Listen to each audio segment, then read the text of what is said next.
নমস্কার, আমি ডক্টর তারাশঙ্কর মালিক, consultant pulmonologist.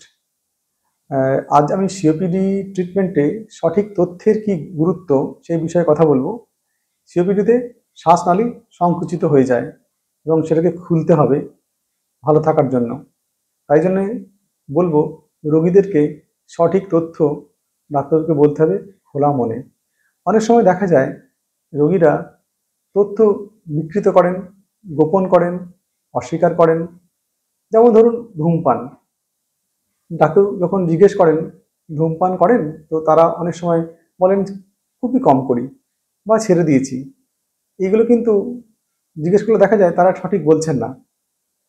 এবং যেমন ধরুন কারো টিবি হয়েছিল কিনা জিজ্ঞেস করলে তারা অনেক সময় এড়িয়ে যেতে চান।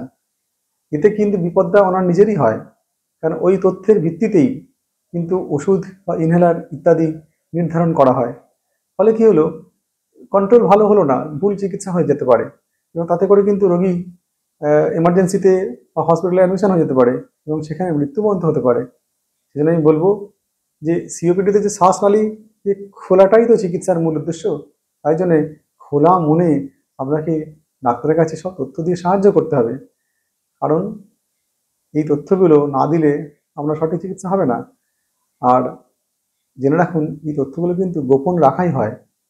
আপনার কোনো সামাজিক ক্ষতি হবে না, কিন্তু শারীরিক ক্ষতি হতে পারে। তাই জন্যে আমি বলবো open up your airways, be open to your doctors. ধন্যবাদ।